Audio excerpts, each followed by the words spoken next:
It's Wednesday, 24th February 2024. And in this evening's show, we are discussing back-to-back matches against Peterborough. Firstly, a fine 2-1 away win on Saturday, just gone.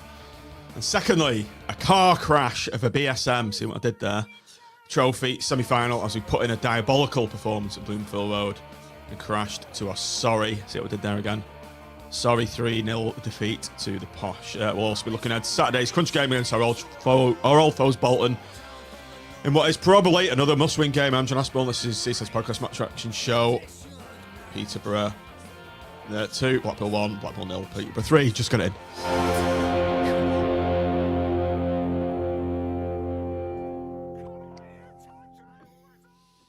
That was a mouthful of an intro, wasn't it? And we're all doing gentlemen Andy, Tim and Mitch on the panel this evening. No voice of reason. No voice of reason. So I don't know how this show is going to go down. Posh, one good, one bad. Tim, one good and one bad. Yeah, and you can see me tonight and hopefully hear me a little bit better than you could last Wednesday. It was a bit of a car crash, so I bailed out after about 15 minutes. So apologies to everybody for that. But yeah, it's I did listen back to the rest of the podcast, I hasten to add, afterwards, and I was chuckling at your sorry predictions for Peterborough away on Saturday, where you were laughing at the prospect of us actually winning a game there. So we'll no doubt dissect that as the night goes on. Mitch, your comment about Tim being a reporter live from Kabul raised a few laughs. So yeah, it's a hilarious comment. That it's good to have you back on. Yeah, it's good to be here. I'm in joyous mood after a night of watching hopeful diagonal balls played forward by Callum Connolly and James Husband. Running after me on Bloomfield Road last night, shouting, John! Came up to the Bloomfield. I was ignoring him like partridge on the... He literally did run away. He literally did. But then we didn't go home, didn't end up going to your house and discovering you were a sex person. So we didn't quite complete that. That was the highlight of the day, that little chat we had on Bloomfield Road. Grace Reaper, are you wound up and ready to go this evening? I'm in normal form, I think, is the word. Having examined Tim's Kabul coat at close quarters last evening on the balcony. It's actually a different one, that. Was it? Yeah, I've got more than one. You're going to feel sorry for me, guys, because I've heard all what he's going to say tonight, last night. So because he sat next to me on the balcony, so I'm in for second helpings. So Critchley's got a flak jacket, but and let's be fair. Me and Tim were leading a raucous balcony at one stage, trying to cheer the boys on, but. So any suggestion that we don't get behind them was we were giving it plenty, weren't we? They were just looking at us around us, and in block E below, they were looking up, thinking we don't normally get that up there. Yeah, I did like that. We nearly followed the pitch invaders. The pitch invader in the first half was trying his best to get a Seasiders chant going in block E or F or whatever it was, and I think the marching powder took over from there, and that was it. And that was that. Andy, I did like that comment. So I think someone put an AVFTT saying, I bet Andy's just shouting, screaming and ranting at his empty screen like half an hour after the broadcast ended for the last one. It did make me chuckle. In the comments, sad thing is they're not wrong. This should be an all smiles podcast. Well, something sinister. We actually have got something to be smiling about, and that's Blackpool 2, Peterborough 1. Sorry, Peterborough 2. Blackpool 1, Peterborough 2. Oh, I hope I get it right. Peterborough 1, Blackpool 2. There we go. I'm a man. I can't talk and type at the same time. So, it's spelt wrong. A good result at the weekend against a good side. Did anyone see any of the game? I was away in Liverpool all weekend, so didn't catch Well, much of it. I was painting my cupboards in my kitchen, so I was kind of watching the game, but also painting cupboards. So my already slightly sloppy analysis will be even worse. But my main take on it was we were crap for about 55 minutes, and then we were good after we scored, and then we played pretty well for the 35 minutes that remain. That was my overall impression, which I think is fairly accurate. Well, it's just we've had obviously 3 games, 6 halves of football, and I think you can say we've played well for half a game. Yeah, and it's not been unlike our season that we've had 2 contrasting halves, is it? We've been down this route so many times this season already, and like I look, I'm gonna put my first point is that we got a deflected goal in the last minute that won us the game, and we're a bit lucky there, weren't we? But we've also been unlucky with deflected goals in previous games where the Charlton game we could easily have won had it not been for a deflection goal by Marv that wasn't even going towards the net, for God's sake. And then Marv had another, didn't he, where he deflected it in. So I suppose maybe we were due one to go in our favour. I think we are, Andy. You don't get deflections without shooting, do you? Yeah, I think I listened to the second half commentary on the way back from where I'd been, and we seemed like to be the team that's playing on the front foot. We seemed to create a lot more chances, and Lavery was particularly on fire, according to the audio description of the game. Yeah, so. Yeah, Lav's had a good game, and I think what you saw was I've been very impressed with Peterborough over the 3 games that we've played, and they were good at Bloomfield, certainly till they had a man sent off. They were very, very good at Bloomfield until they had a man sent off. They were excellent in the first half on Saturday, and then they were really good last night. I think as much as we're probably going to say a few home truths about ourselves, I thought Peterborough excellent last night. So yeah, there's 4.5 out of 6 halves of football. Peterborough have really impressed me, but they are a side that if you get at them and if things go against them, then they're not necessarily the most resilient team in the world. And I think what you saw on Saturday was you saw we got a goal. I mean, I don't think we were lucky I don't think the penalty was a lucky penalty, but it wasn't particularly with the run of play. We got the penalty, we scored, and from that point, I think their heads went a bit, and we took advantage of that.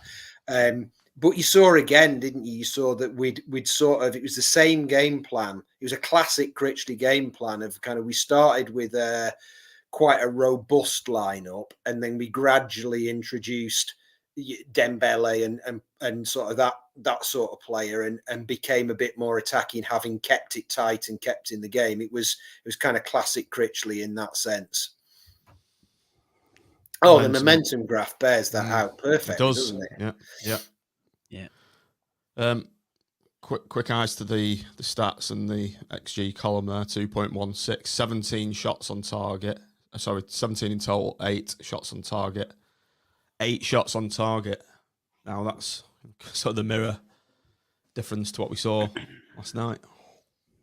And to be fair, in previous away games where we've gone away and literally, arguably not had a shot, to go there and have that number on and off target is, frankly, incredible, isn't it? It's a complete turnaround. And again, it's sort of back. It takes us back to this position that in away games we're a lot better against teams who play football than those who set out to play a very direct and way, ball in the air a lot. You know, you talk about your Stevenages, your Burtons, your Cambridges, where we just don't seem to be able to cope and impose ourselves on the game. But when we've actually got a team who plays football and plays it on the floor, particularly, you know, we seem to do a far, far better.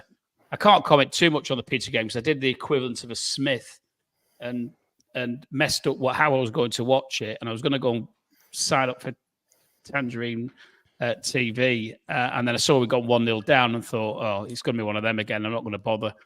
And so I managed to miss the game, which I was kicking myself about afterwards. But I sat in the sun lounger with a beer, so I can't complain too much. But I was following everything that was going on the podcast patrons thread, and I think once we equalised, there seemed to be a sort of belief among quite a few people on there that we would actually. It was a game that we could go on to win, and you know, you score goals by taking chances, don't you? And sometimes just having what can be a fairly tame pot shot at the keeper can be deflected. The keeper can make a mistake, or somebody could nip it, whatever. But if you don't shoot and you don't have chances, you don't score goals. It's hardly rocket science, is it? I think it's interesting. We've got a podcast here with people that haven't watched the game or were painting cupboards and haven't really been concentrating. And as a point of fact, Bison's one of our much loved contributors has pointed out that it was in fact us that had somebody sent off in the previous Peterborough game, and it was actually one of those few games where we threw caution to the wind when we'd gone down to 10 men and actually played really, really well. So. There we go. No, and we made that.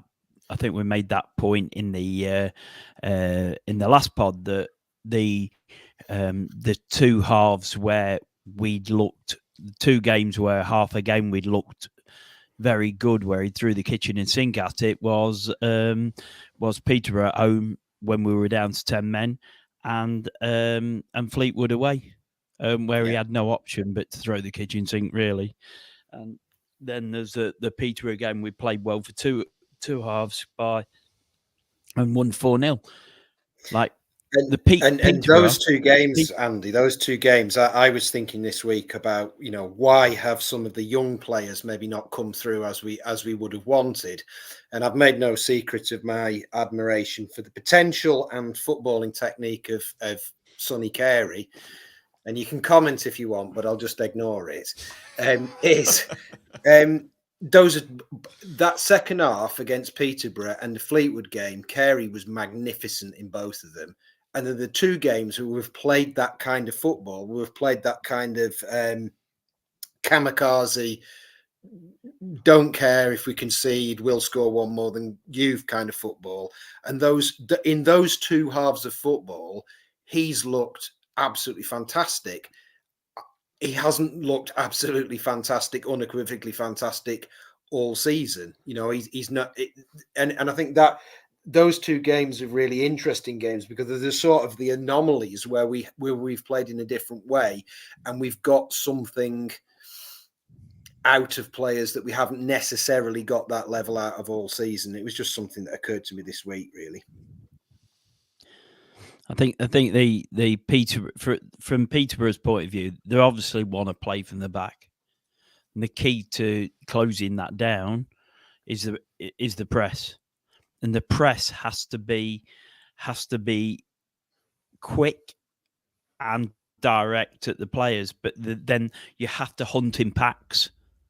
And the secondary thing to that, if you do make them hit long, then you've got to have pace at the back to deal with that, because you know they'll just hump it to a quick forward who'll get in behind you. So both of those things, ironically, last night we had real issues with, because Connolly can't defend a hump up Andy, the field. hang on a minute, Andy. We're not there yet. Yeah, no, I am saying coming back bottle to it. Right. Yeah, so Keep saying bottle it. Yeah. I'm going backwards a minute. My point was to. My point It's was the Ollie to relate Norburn of the back to podcast. the He's first going game where backwards we and want to probably- build from that. Yeah. Ollie, no. It's so Saturday, second half, we did better like that. Oh, God. So then if you surely then learn your lessons. You thought, maybe not. Oh, Their pitch isn't great, is But it? Look, take the win. take the win. Let's think about this as well. It's our first win since being behind in a game since all that time ago at Coventry away. Was it October? Yeah, amazing, wasn't it? Was it October 22? 22, yeah. That's A incredible. Gary Medine inspired win at that, John. Yeah, and it was Jezza. Was it Jezza? Was it Jezza Medine? I think it was, yeah. Yeah, it was. It was the dream team. The dream team. But let's try and take a positive from this game. Great result to go and beat them. All right, they weren't in the best of form, but that monkey is now off our back that we can finally come behind in a game and win. I think the other thing, Joyce, I think most people had resigned themselves to losing that game. Mm-hmm. And had we lost that game, people's over. view was the season's over. And all of a sudden, a few of the results went our way on Saturday, and we pulled that result out of the bag. And all of a sudden, it just starts to slightly open up a bit again. And it's like the hope that kills, isn't it? Because what we need to do, and I think it was said by Andy, as I recall, on the last podcast or the one before, what we actually need to do is to go and put a real run together, like you've seen Bolton and Portsmouth and other teams do in the division, and win 4 or 5 games on the bounce. But it's a start, isn't it? It's a start that gives us that opportunity that, to be honest, just as you were all commenting on last Wednesday, nobody really, heart of hearts, felt that we would go there and win that game, particularly after how abject a performance we had against Cheltenham. So we're backing it by the slimmest of threads, I would suggest. But it's what we do from here, and we've got some incredibly tough games coming up in the next 2 or 3 weeks, and we are going to have to really pull something out of the bag to put that run together of the type that we need to get ourselves in the mix. So it's going to be exciting, hopefully. Gents, just cast your eyes to that comment from Dave Coleman. I'd take Saturday's win over last night. Now I was stewing, I was raging last night when I got in, but I've mellowed a bit when I've slept on it. And we'll come to the game obviously, but would we really be arsed that we didn't get to the BSM final if we make the playoffs? Let's go back to Raggy. Let's go back to Raggy's thing. Why? I take what David's saying. Honestly, I do take that point. I really do. But why can't we win them both? Yeah, we can't win them both. And it's the style as well. We've got a bloody yeah. It's the style, isn't it? Like again, to cite Raggy like he's some kind of Old Testament prophet or something. Another thing he said on the podcast was he pointed out, and I think very, very fairly, that we've drawn games this season, we've lost games this season where we've come out the ground going, fair enough, but it isn't this choice between win one, lose one. I'd have been fine if we'd have won on Saturday, and if we'd have lost 3-2 last night in a cracking game, we would have all applauded.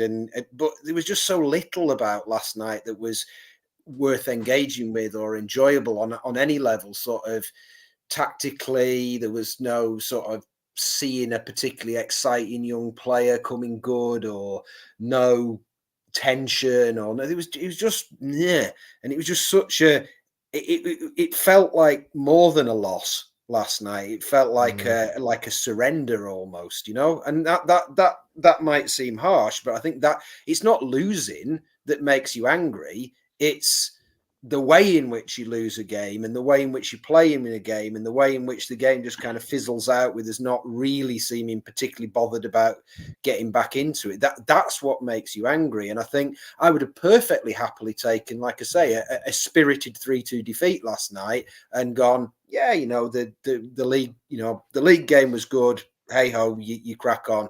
And it would have been a different vibe. It's not just results, it's style. It's also momentum as well, isn't it? Because what we've seen in previous seasons is that teams that do well in this trophy and win this trophy tends to mirror a league performance, or a league performance that then follows on maybe in the following season. So we've seen the likes of Bolton win it well, and and then give themselves a lift on the back of it. The other point, and it's probably less, it directly less important to the fans, but indirectly incredibly important to the football club, is the revenue. Because actually, when you get to this point, it's finally potentially worth something. Because if you get to that final, as I recall, unlike with the playoff finals, the two teams share a majority of the gate receipts. I think that's right. And if we were there against, let's say, Bradford, who would take huge numbers, it could be quite a decent payday. And when you're trying to build a squad and some, not just momentum on the pitch, but momentum to keep recruiting, having that extra cash in hand that can maybe be spent on some of the players that we've managed to miss out on, could be all the difference, if not this season, then next season. So it is, again, I don't want to jump ahead into the game, but when you talk about one or the other, I agree with Andy. It doesn't have to be one or the other. And I don't think you need to surrender. You needed to surrender last night to help us on Saturday. I think if we'd won last night, it would have helped in relation to the psychological side of the approach that the players would take to Saturday, because they'd be buzzing.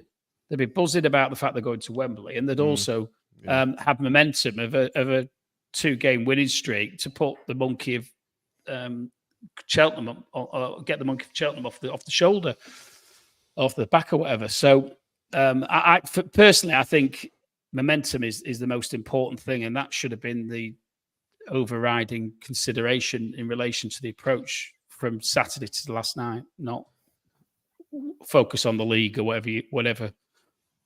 I don't know what the thought process was. No, again, we'll be coming to the approach and what the thought process might have been as we talk about last night. So let's talk about the approach now, Tim. I think that was pretty obvious when the team sheets came out, which was O'Donnell, Connolly, Husband, Gabriel, Norburn, Morgan, Joseph, Coulson, Virtue, Beasley, and Ekpateta, Grimshaw, Pennington, Byers, Dembele, Lavery, Hamilton, Kwasi on a very, very strong bench there. But Raggy has just said in the chat, nobody in world football would turn up to any semi-final where their club has a chance to play at the National Stadium with half their best players on the bench or not even in the squad. Who wants to come in first?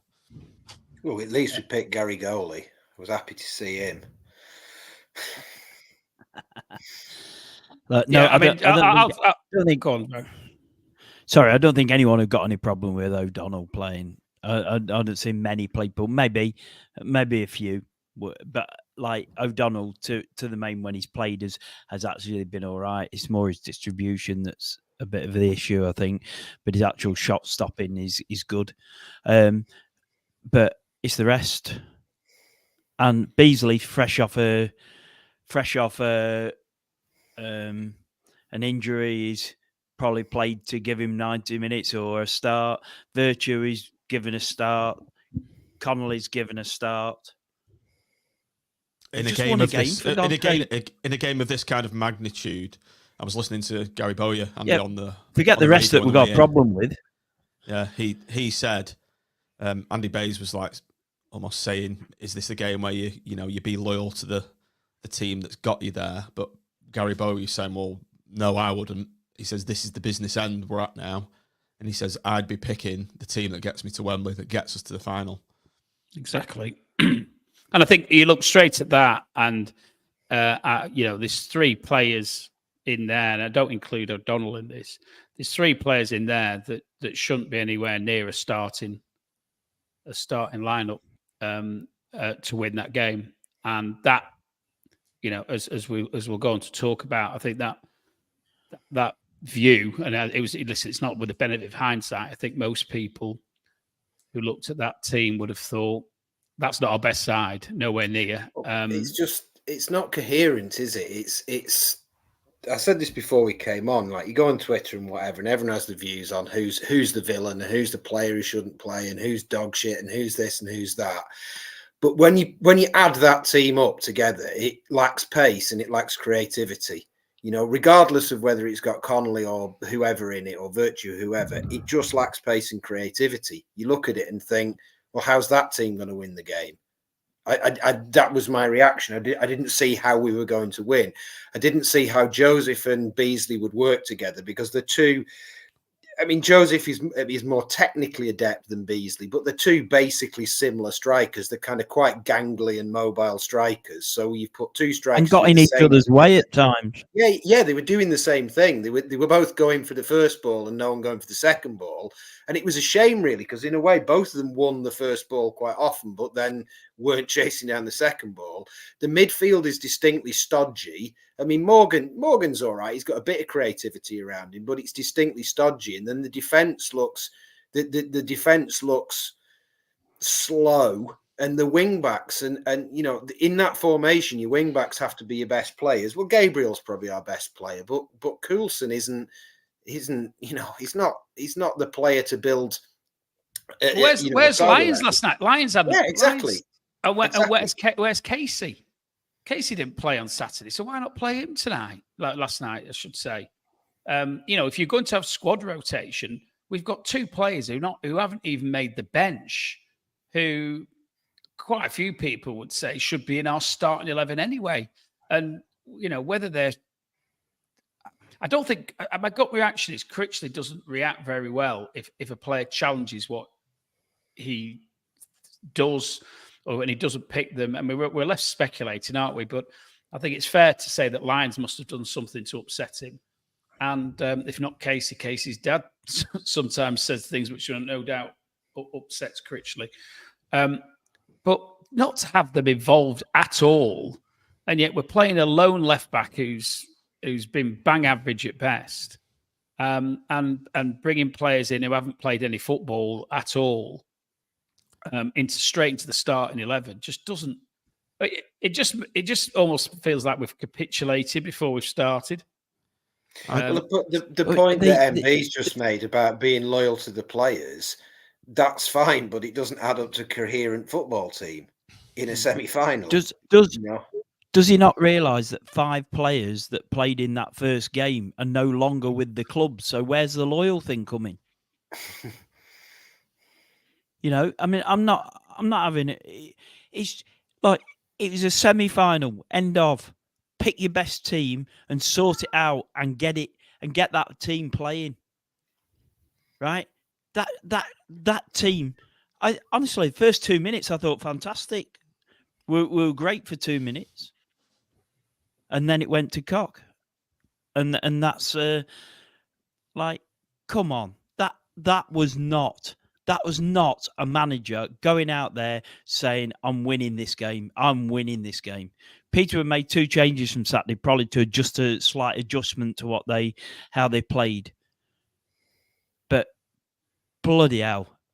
They were so comfortable. What do we have? They have 75% possession or something in the first half. We're not allowed. Andy, listen, we've spoken about possession, and I've had particularly about the fact that I hate the way our manager and his team talk about possession as if it's the be all and end all. However, what we saw with Peterborough's possession was that it was meaningful, because when they had it at the back, generally, the defenders played good forward balls into space or into feet, and they built attacks from it. They weren't, pissing around at the back and then launching a ball diagonally across the pitch with which at best was not even 50%. Their press, Tim, they were getting out every time. Every time they were getting out from their press. They were so comfortable on the ball as well. It was just incredible. I mean, actually, there's one time when the ball goes out and everybody's going, hey, but the ball there was no press. The ball was fast. And listen, it was once they didn't control it right. But those balls were pinging into feet. They were loving playing on our surface. I did touch on a point. I don't think their surface is quite as good as ours. And I think they love playing on a decent pitch. It looked all right to me last night. And it was a joy to watch, actually. It was a joy, particularly in the second half. Sorry, in the first half when they were behind us. It was fantastic to watch the way that they were playing out at the back. I was enjoying it. I shouldn't have been doing, but I was. It's also you can play without possession. I mean, Mourinho's built an entire career of playing without possession. But if you're going to play without possession, you need two elements. You need a quality hold-up player and lots of pace around him. And we were lumping it at Beasley and Joseph, and it was bouncing off them. But we weren't getting anybody around him. And we had probably our slowest lineup of the season on the pitch. So if you don't have the possession and you don't have the pace and you don't have the hold-up play, then you're not hiding to nothing, aren't you? You know, possession isn't the be-all and end-all. I remember a game where it was a cracking game. It was probably the best game of Grayson Part 2, where we beat them 4-3. And Grayson kind of just said, right, come on, Ferguson, come on, play your fancy football, knock the ball around. And then we just every now and again knock them off the ball and hit them hard on the break, and we won 4-3. So you don't have to out football Peterborough. There are other ways to play them, but the way to play them is not to fill the entire team with players of very middling attributes that are very middling at everything. Lower League One donkeys, perhaps. Someone said one. We could have we could have sat with a very low block at home and played the Mourinho style, if you want to call it that, right? Or we could have pressed them high, right? So Joseph and Beasley were trying to press. Let's not be too harsh about it, but they're trying to press, and then they're looking behind at what's pressing behind them, and no one was pressing, and so if can you remember like games where you can remember when he tried to play Dougal as the pivot, and he's had this season where he's tried to play Norburn as a pivot, and at the start of the season, Norburn had to play the ball back to Ekpiteta, and Ekpiteta was just struggling like mad. They were really comfortable playing, and we had in the Championship with Dougal receiving the ball in those situations. There was someone up his backside, so he had no time to take the ball and distribute it. He had to distribute first time, right? But they were so comfortable, and there was no press to give them the problem. So they never had to resort to a long ball because they were being pressurized too much, and it just drove me mad watching it, right?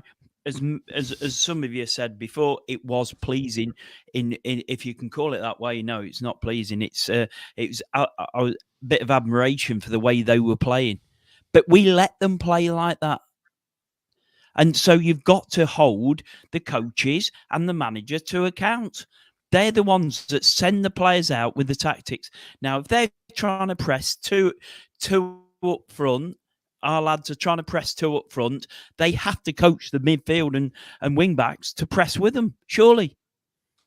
You would think this, right? And there's someone saying Morgan was screaming before us, the players around him for not backing the press up. So, yeah, something sinister was saying something before, and I think it's I've seen a few stills of it, of the amount of time they spend looking at that frigging iPad during the game. It's I don't think I've ever seen any management team spend quite as much time staring at a screen when there's a game of football going on. It's like one of the kids. It's like when you bring your little 3-year-old to the game and they sit them next to you, and then you give them the iPad to play with. It's incredible.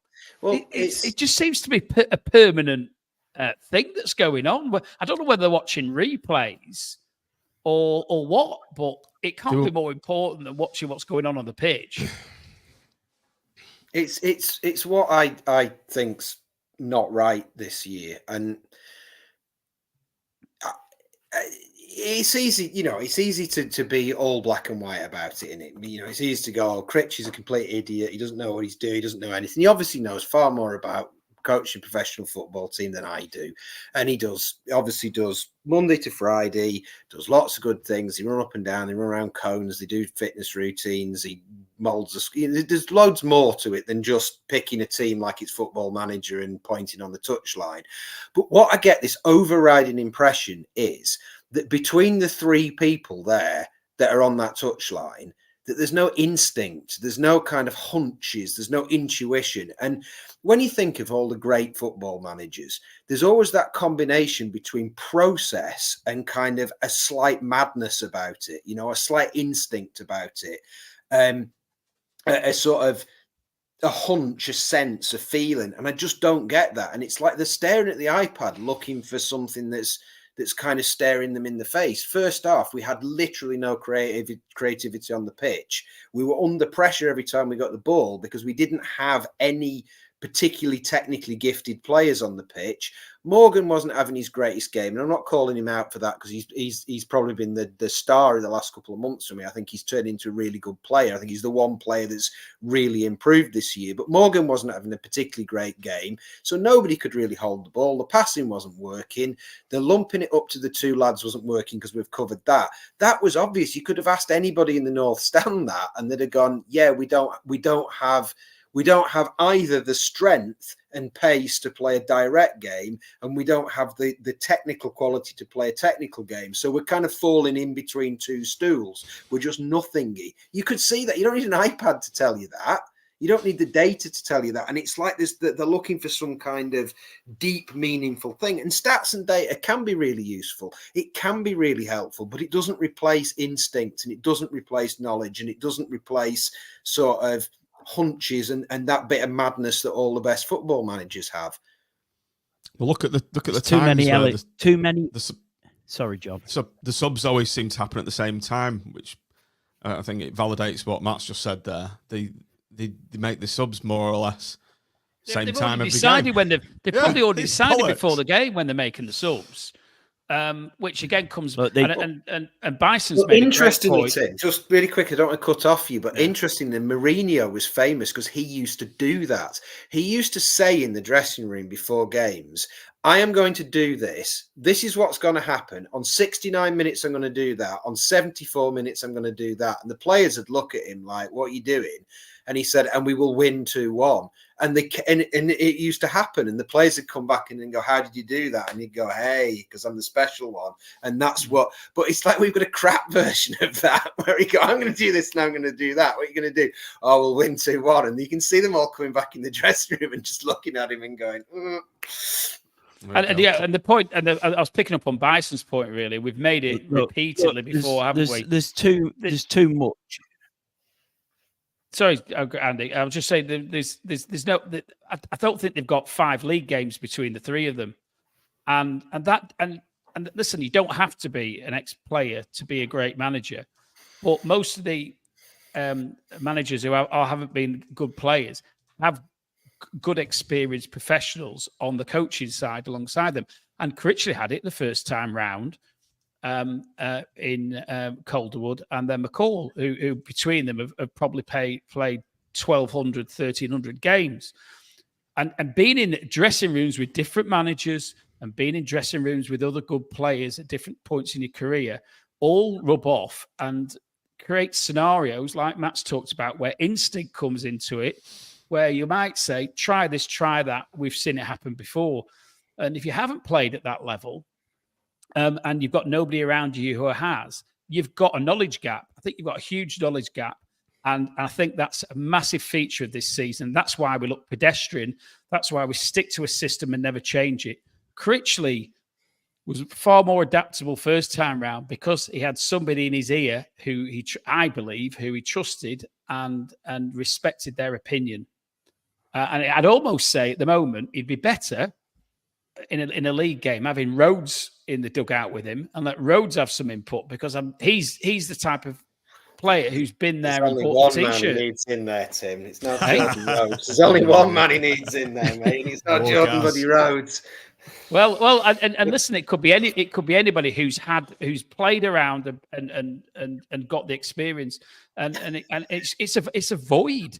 It's a void in the way we approach games. It's a void in our we've spoken about our in-game management is awful.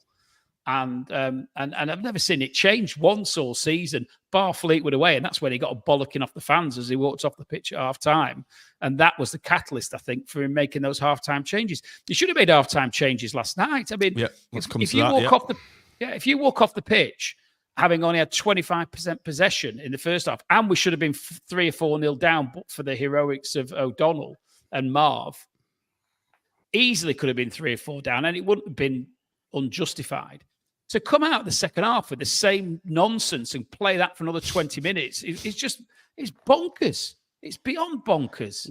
Look. Let's get it right.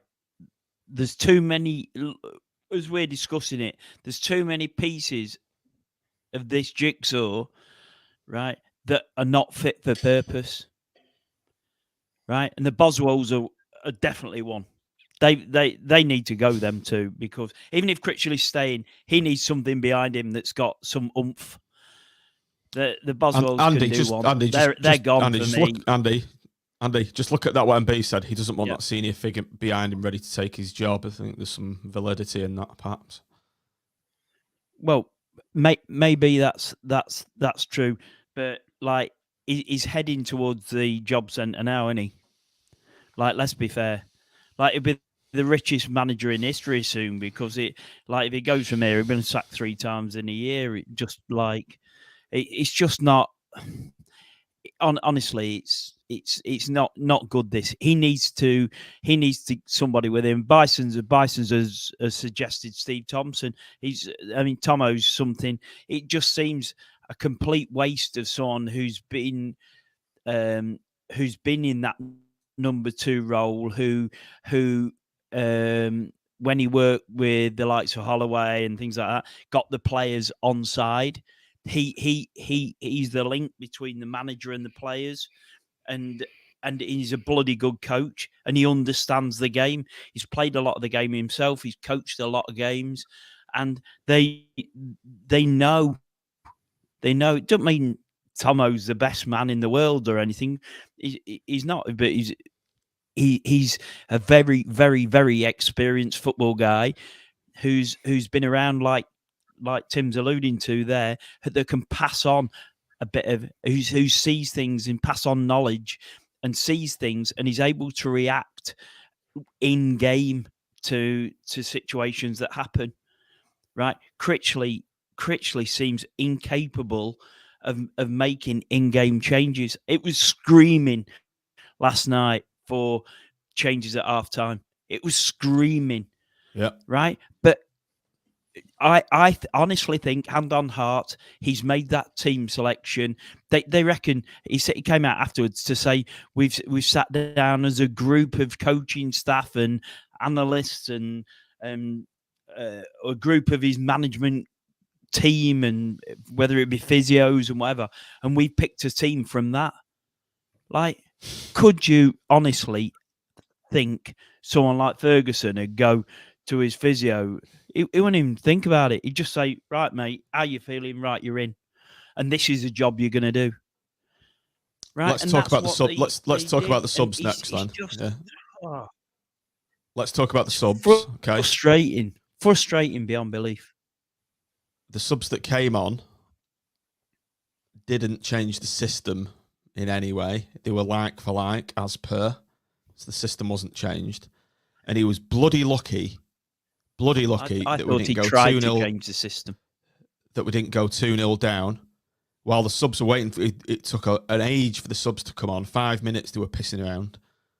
And we should have gone 2-0 down before they came on, if you remember. Peterborough went through and it just sort of, he clipped a shot just wide, and that'd have been it, game over. There's a feature of our games at the moment as well, isn't there? John, you should have been 4 down at half time. We should. There's a feature of our games at the moment, isn't there? That the stands start singing for the subs 10 or 15 minutes before they actually come on, almost like to try and encourage Critchley to actually make the changes earlier and do what it should be pretty obvious to most people. And it's still, you can guarantee it's between that 65th and 70th minute before it happens, and it's just so predictable and incredibly inflexible, and yeah, it's almost like he hasn't got how can I put it? He can't see a way to win a game. All he can see is just changing the personnel and moving it around, almost a little bit like you do sometimes at junior football, where you've got a squad of 14 or 15, and you've got to give little Johnny at least 20 minutes, because otherwise you'll have his mum on the phone whinging about the fact he's not had a game, and also for football development, it's what he'll have done with the younger lads. In all seriousness, put aside the flippant comment, it's about giving people game time, and this isn't about giving people game time. It's about winning football matches. Well, not when Mrs. Connolly's on the phone to you, Tim. I mean, you've got to consider that. No, I think you're spot on with it, with that thing about you change the players. Like, it's like, do you remember playing Football Manager on the Spectrum in about 1980? This might be one for John, but you used to play Football Manager on the Spectrum in about 1987, and it wasn't like Football Manager games now. There wasn't any tactics. All you did was you had a squad, and those players had like a little number next to them that signified some nebulous idea of their ability. And you just swap the names around and kind of hope for the best. And sometimes you'd win 2-0 and sometimes you'd lose 2-0. And you weren't really sure why. It just sort of happened like that. And that's what I feel like is going on in Critchley's head, that he looks at it and goes, oh, well, I've got to play 5-3-2. So this week I'll try and put Callum there. And it's like there's sort of two versions of us. There's like the slightly tough version, or theoretically slightly tough version, and then the theoretically slightly more technically able version of it. And it's like one or the two. And you swap the names around and you get a slightly harder or a slightly more passing based version of it, but it's fundamentally a version of the same team.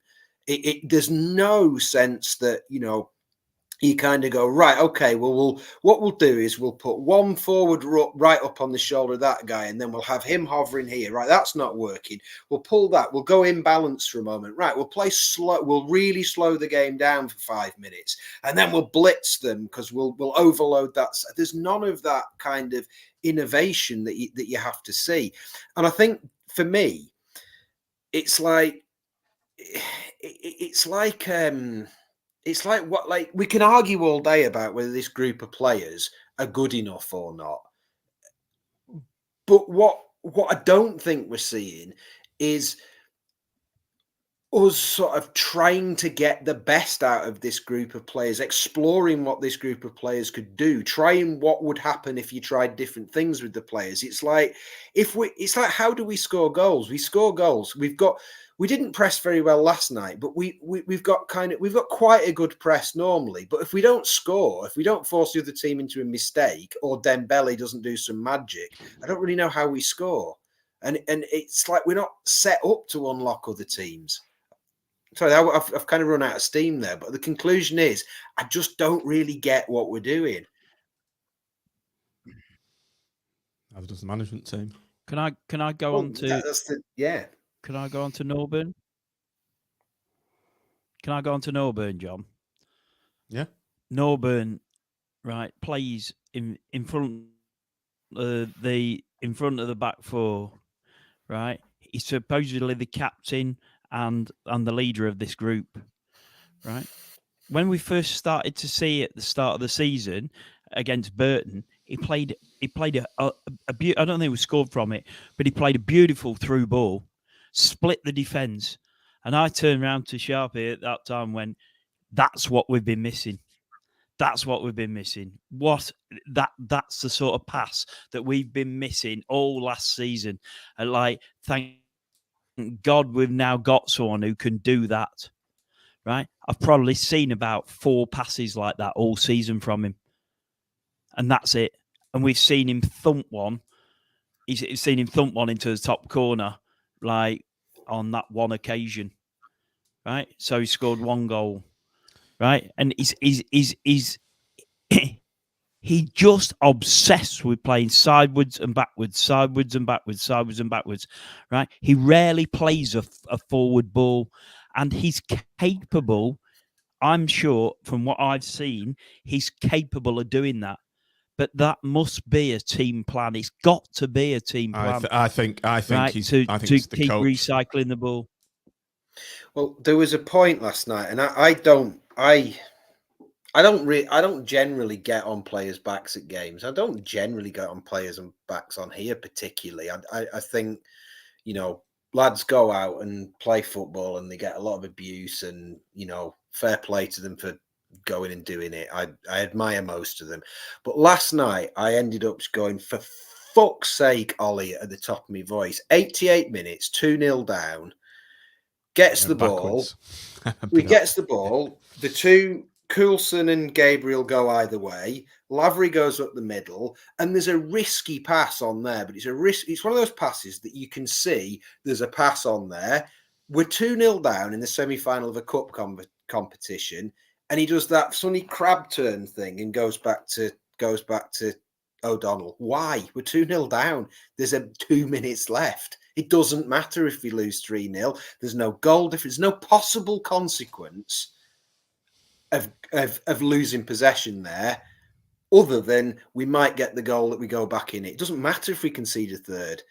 And to me, I'm not just having a go at Norburn there. To me, that's what is doing my head in about this team, is we just don't seem to put ourselves on the line to try and win a game when it's not going our way. We just kind of, it's not going our way today, but we'll carry on doing what we do.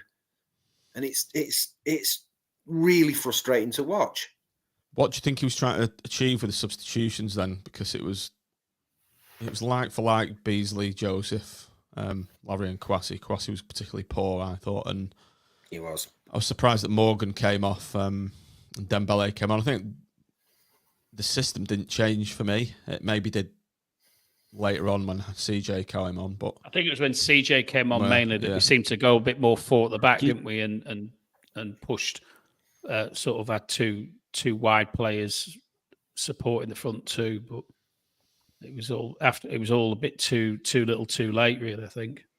Actually, there was a guy sat next to us, and he said, he felt CJ should have been on a lot earlier. He seemed to be more of a neutral fan, so rather than a Blackpool fan, but he picked up on that. But I think the killer really was the penalty, wasn't it? Once the penalty went in, I don't think there was any way back from that, was there? Do we think it was a pen? My view is seen him not given. I don't think I've heard people swear blind it was a penalty, and people swear blind it wasn't a penalty, and I don't think you can blame the ref for giving it, because even after seeing innumerable replays, people still don't seem to be able to come to a consistent view on it, and I'm not even sure what I think of it, to be honest. It looked like he was going down already with his own momentum, but there was contact, so I think. I don't blame the ref. I think I'd be a bit disappointed if it was the other way around and we didn't get it. Well, if it's any help, my colleague at work, who is saddled with the unfortunate affliction of being a PNE fan, watched it on Sky, and he said it was never a pen. So if he said that, let's not use that as a reason for losing the game, though. No. Absolutely. Peterborough deserved to win the game. Sorry, John. I think you could be, you like Tim said, you'd be wanting it if it was for you and not wanting it if it was against you. And the only thing I'd say is O'Donnell came out and he didn't get the ball.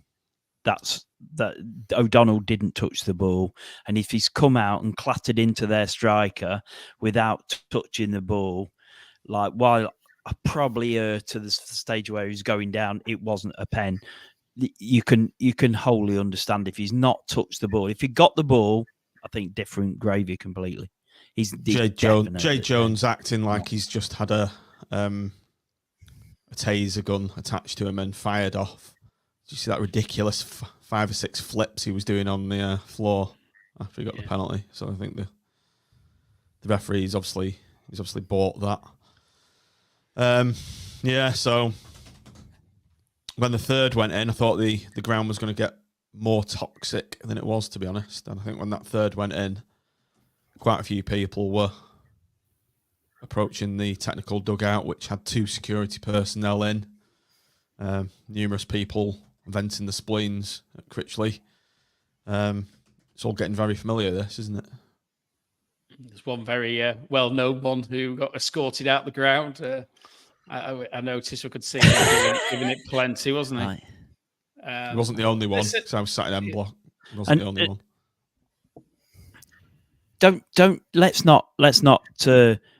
Let's not get this wrong, because if anyone from the club's watching, don't ever get this wrong. This is a fella that spends a lot of his hard-earned money, right, following Blackpool all over the country, right. He's well known to us all, and he's well known to the club, because he has a set and he's prepared to put his what sits on the line, right, to say what he feels.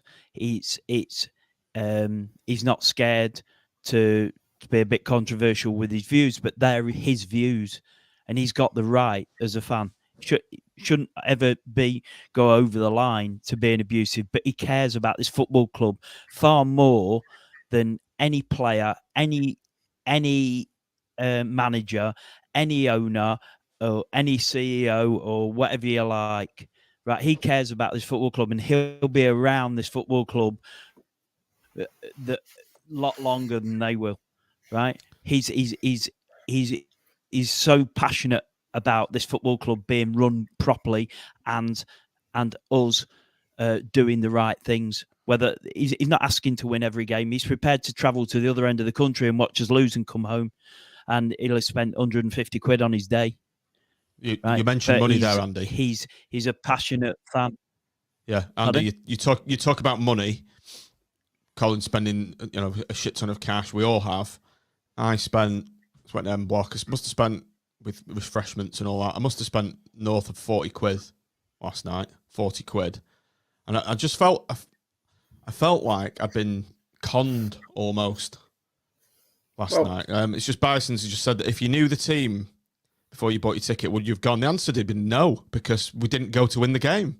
It was just giving fringe players a run out. That's the way I felt coming out.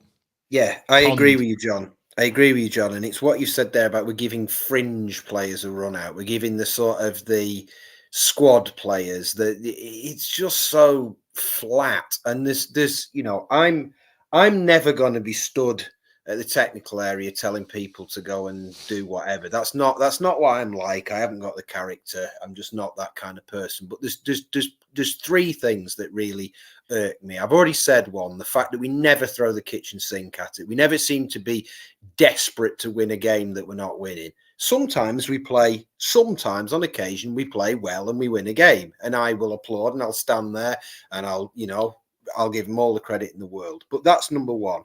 Number 2 is that I'm just going to read you the ages of Peterborough's players. This is from Saturday. So the keeper was 31, but outside of him, 19, 26, 20, 22, 22, 24, 22, 24, 24, 21. And then on the subs bench, they had another 19-year-old, another 20-year-old, another 21-year-old. Okay. What's the age of our team? What have we got? I can go through it, but we all know that Penno, Husband, they're in the 30s. Marv's 28, Norburn's 31, Byers 27, Beasley 27. Our best player this year has been Rhodes, who's 34, 33. So that's the second thing that irks me, is that we've got this. there's this vision of that Critch keeps talking about. We're going to be an exciting young front foot football team, but we're not. We're a middle-aged. It's bollocks. We're a middle-aged conservative football team, small C conservative football team. That's what we are. That's what the evidence says. If we get the fucking iPad out and look at it and look at the facts and the data, we're a middle-aged conservative football team. The stats show that if you look at the shots per on target per game in the division, we're somewhere in the middle. We're up quite high in the average age of the players that we play. So that's the second thing that irks me. I can't remember what the third things that irks me. Well, just before you move on to that, we actually haven't got any young players at the club that we can bring on. Well, we've got Lyons, we've got Carey, we've got Apter, we've got possibly Jack Moore. Maybe he's not ready, but there's these players. But it's like that sense we won't risk them. We won't find out if they're good enough, and we'll put in a steady Eddie in place, and that's fine. That's fine when it's working. You can be boring and successful, and you can kind of be, to a point, you can be relatively unsuccessful but exciting, and fans will go for either of them. But you can't be relatively unsuccessful and boring. You can't be both of those things, and that doesn't work. And I remember what the third thing that irks me is. The third thing that irks me is when you look forward to next season. Where's the development? Where's the improvement? Where is the players with the potential to grow? What have we got? 31-year-old Jimmy Husband, 32-year-old Ollie Norburn, 30-year-old Matthew Pennington, 29. There's certainly no pathway to the first team, is there? Well, there's no pathway to the first team, but the way we've recruited with this sort of incredibly vaunted recruitment setup hasn't left us with all these 19 and 20-year-olds knocking on the door. It hasn't. And so I read a comment on Twitter saying, Critchley steadied the ship, and if we don't go up this year, then things are looking good for next year. No, it ain't. Yeah, I'm not convinced it is. Not without, and we can do to death. We can do to death the thing about Sadler investment, but the fact of it is, whether or not Sadler's going to put millions into the club, and if he is or he isn't, if he isn't going to go out and splash the cash on a division-winning team, then we've got to build it and we've got to grow it. And you've got to do that with players with potential to grow, with young players. And you look at the way Peterborough played with that age of player. You look at Port Vale with a 16-year-old and a 19-year-old and an 18-year-old in the first team. 16-year-old was pretty much man of the match. You look at the young players and the risks other teams are making, and I don't see us making those risks. And I don't see what the long-term point of giving Callum Connolly the game is. Why? We all know what Callum Connolly can do. Bison's question, would you have gone knowing the line? I would rather have gone and seen Apter, more trusty Holmes in the lineup than see the fringe players in the lineup, because at least there's some progression. And I know these players might not be good enough, but at least you're learning something. What are we learning by playing Callum Connolly and Matty Virtue? Nothing. I've done. I like this one. Yeah. What Matt is saying, how can you argue with is that? as a team we are effectively Coldplay. Yes, I don't like Coldplay. And it was all yellow. Like Casey and Lions will want away. They will. Lions will. Why is Coulson playing in front of Lions? And why wouldn't you? Why is Coulson playing in front of Lions? I don't get it. And getting rid of Dale. Getting rid of Dale for Coulson. Why let Dale go and bring Coulson in? Yeah, don't get me started on that. Last night watching Peterborough play, right? You need touch players. There were three. Rob Apter, whatever, we can go on about him forever. He's got incredible first touch. That lad's close control is something special.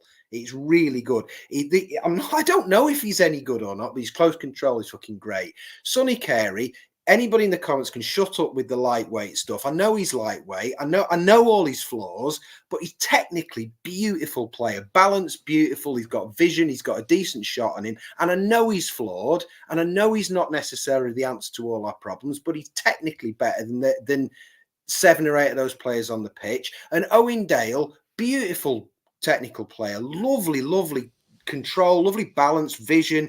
His last game for us, he played number 10, and he was superb in the last Tin Pot Cup game when he played number 10. He played really, really, really, really well. There's 3 players who were all technically way better than anybody on that pitch, probably apart from Morgan, way better than anybody on that pitch, but we're not playing them. But apparently we're a technical front foot football team. We're not playing them so we can give Virtue and Connolly some 27 and 28-year-olds minutes. Why? Why are we doing that? How is that progressing the vision of the football club? And I'm not slagging any one person off. I'm not getting at any one person. I'm not saying any one person is shit or needs to fuck off or whatever. But we need to get back to what we're doing, how we're doing it, and take some risks to get there. Because clubs like us do not progress without taking risks. Dale set a goal up for Oxford yesterday, by the way. My mate Steve told me, said he had a very, very good debut, cameo, set up a goal. Because he's a decent player. Yeah. Tranny fans I know rave about Apter. They say he's the only reason they won't go down. Yeah. The other thing going back to what Mitch said before about next season, right? We've, in all likelihood, into Division 1 next season comes Wrexham with a bucket load of cash, Stockport with a load of cash, with high ambitions in both, right? And 2 others who are all coming out of quite a progressive League 2. So infinitely next season, it could be even harder for us next season to get out this league. Or we can flog and then we don't know what's coming down out of the Championship as well. Rotherham always go back up, don't they? Like, they just bounce between the Championship and League 1. Sheffield Wednesday coming down likely. And it just I really fear for us unless we can get a really, really good manager who can get something out of these lot, because it's just looking. I mean, look, it's just like us now beat Bolton 3-0, isn't it? Like that would just be a really good manager like Ian Everett. A really good manager like Ian Everett. There's another comment, but here, we didn't want Everett, and there's a lot more reasons why Everett won't leave Bolton than just because he wouldn't want to come to Blackpool at the moment. There's a few reasons behind it, so I'm told. But hey ho, that's obviously between him and the club. But apparently he's tied in for quite a while. I was taking back into the comments, and I think it it resonated with me a little bit. Tangerine Babe 1 made the observation we've lost our way, and I think a lot of us have that feeling at the moment. I think when you look, Mitch has spoken about the identity of the team and what that team is meant to be, and I think my impression is that when we came out of the yoke of the Oystons, there was some momentum, and there was I think there was a feeling, a collective feeling that we're going in the right direction. But I very much felt this year that it feels that we've got a bit of a wasted opportunity, really, and we can analyse why it is. But when you look at this season, and I was optimistic going into the season, as you know, I think I rather foolishly suggested that we might actually get promoted as champions. You did. I forgot about that. I did. But I actually think managed properly and with the right level of recruitment, the squad is a lot better than our position. But I think some of the recruitment that we brought in since the start of the season hasn't been up to scratch. And I think as a club, we've lost our way. I don't think Critchley really knows what he wants, other than to play this very rigid system that I don't think even he's ever had any success with. And you look on the terraces and the atmosphere's muted, putting it politely, most of the time, apart from the cup games, ironically. Great atmosphere last night, by the way. Yeah, the North and to a man did the bit, didn't they? Yeah. And listen, it was packed on there, but you know, and Andy made a point last night. You know, you could, you know, if it carries on like this, then people are going to stop coming, and it then begs the question: well, do you even open the south? So you could end up almost having the south empty and just people in the west or the north, and you know, and we want to, you know, we want to be continuing to have 5-figure crowds, but we're not going to have them if we seem to be falling into an abyss of mediocrity, and it's quite sad, really, because It is. Because that's that's not what we're about, you know, and we shouldn't be about it, and it just needs someone to light the spark, and I don't, you know, listen, Critchley is never going to light a spark anywhere, with the way that he plays his football at the moment. He just isn't, you know, it's the most boring football to watch. I don't mind losing a game if we give it a good go. We lost to Forest, but we gave it a good go. But 9/10 of the games we've played this season, win or lose, have been pretty hard to watch, and they shouldn't be hard to watch. You mentioned on the last pod, didn't you, about your lad? You know, and do I have to go to the games anymore if we've you know, if we're no longer got a chance of going up? And I think this kid's all over. I think Andy's grandsons said the same, and you know, and we've got to get that excitement back, and how we do it is it's got to start at the top, and the approach at the top's got to be right. And at the moment, it isn't. It's He'll never change though, Tim. He's too dug in. He's too entrenched. There's no way he's going to change. No way.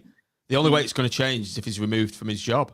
Yeah, or he's forced. I think if he has someone forced in as a number 2 that he doesn't want, he's not going to react well to it, is he? And he's probably not going to listen in the same way that he clearly listened to Calderwood and McCall, because he was a younger manager then. He probably thinks he knows it all now, but he clearly doesn't.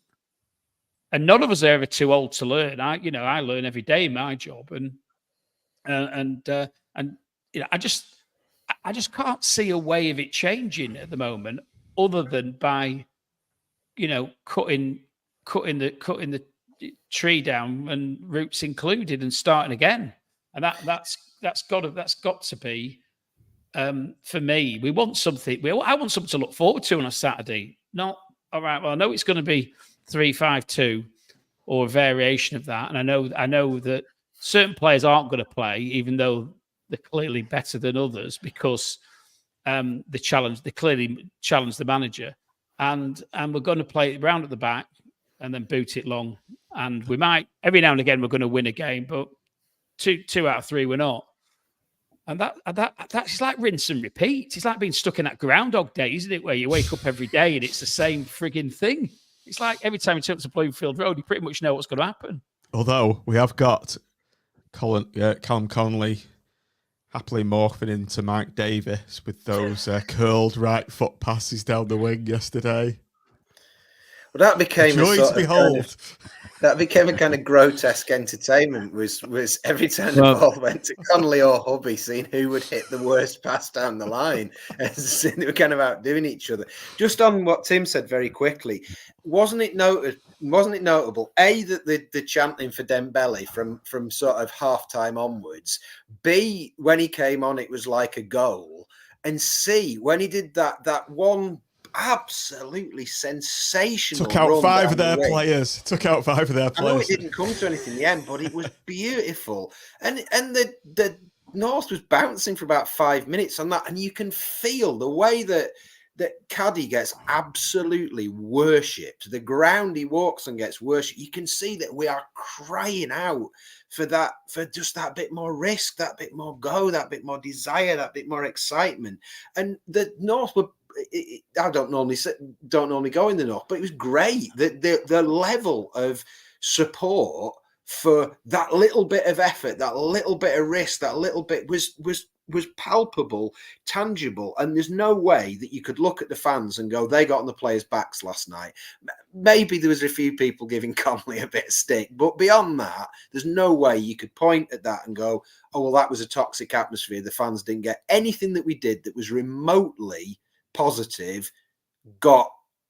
We got behind, you know, drums, chants, the lot, and that's what we want. It's just something to get behind. I think they got away with it Peter lightly play at the end as well, to be honest. Wickham, by the way. They scored an injury time. Only goal at Bradford on what looked like a complete mud heap. I've seen that. So it looked like a pitch from years gone by. I think Bryce Bison's asking, is Sadler doing a good job? And very quickly, I obviously think he's chalk and cheese between him and the Oystons, obviously. I just think he's made a few managerial wrong decisions, and maybe he needs to have a serious look at this one as well, because it's not going well, is it? If we lose to Bolton, then do you think his neck will be on the line? So let's quickly talk about Bolton before we go. Was it you before Andy said? If we lose without some kind of serious performance, it's just like us to go and turn them over, isn't it? And it's a pattern of this season, isn't it? Is we're not, it is not one of those seasons that's so dire that you can, it's not a Neil McDonald season or something, is it? It's not Mick McCarthy, is it? No, and it's not where you just kind of go, there's nothing good, there's nothing, it's absolutely worthless, this is terrible. But that's almost what makes it really painful, because it's nothing's quite ever resolved. But I think what Andy just said is if we're tepid against Bolton and we lose 3-0 without a fight, then I think whether or not Critch will go, I have no idea, but I think that the ground will not react well. And I suppose, I think I said this last time I was on, maybe I did, maybe I didn't, but it just feels a bit Appleton-y to me. Sort of, my mate, as I said, who supports Preston, said, your manager just stands there with his arms folded, he doesn't do anything. And I thought, who does that sound like? Appleton. So, thoughts ahead of this game? We're in our perennial 8th position. We're in 8th again, aren't we? We are 6 points behind Peterborough, but they've played a game more. 7 behind Oxford, but we've got a game in hand now. Is it a must-win game? I think so. 13 games left. We've got a run of away games after that as well, haven't we? Which is so I think it would be important to go into that with a win. If you look, we've got Portsmouth at home, which isn't going to be easy. But we've got 3 away games, ironically, against teams in the lower half who we really struggle against. And Derby, who absolutely terrify us. And then there's a change in there as well. There's a change in there because we've got Orient after Bolton midweek away. All right, okay. On the 27th, we've got Orient away. And so we've got basically after Bolton, we've got 4 out of the next 5 games away, with the home game in the middle of it being Portsmouth. And people involved in running it, or with Blackpool connections with. What was that, Tim? Sorry. I was going to say, we've obviously got Bolton with Everett, we've got Wellens, we've got Charlie Adam, all with very strong Blackpool connections, all no doubt looking to turn us over, So it's going to be tough, isn't it? Must win is one of them cliches, isn't it? It's something that people say on Talk Sport to try and keep people listening to 24-hour shite talked about football. But this actually is a must-win game, I think, because if we end up 8 points behind the playoffs with 12 games left in that set of fixtures, there's no way. So with that in mind, then, let's stick our necks out and give a prediction, and then we'll bid dear listener and viewer good evening. Andy, do you want to go first? 0-0 draw. I think he's on a delay, 0-0 draw. Tim? 2-0 defeat, unfortunately. Mr. Mitch. Well, I'm going to go using the logic that every time I slate Critch properly on here, we always turn in an absolutely fantastic performance the week after. So I am going to go for Blackpool 3, Bolton 1. Wow. No.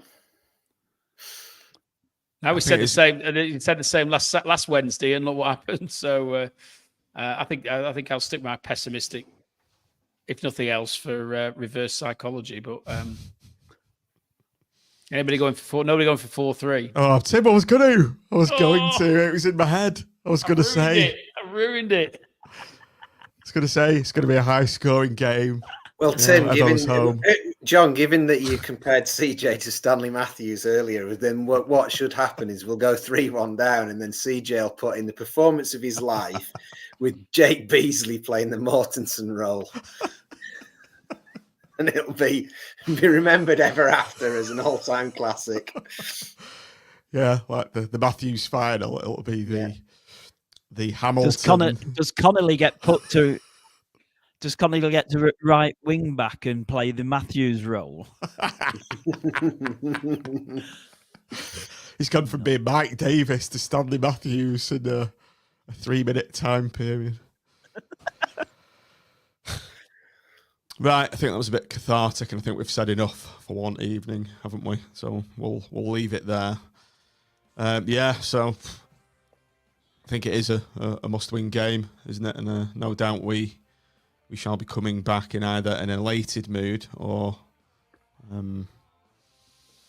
help me out here, Tim. Post-Critchley mood.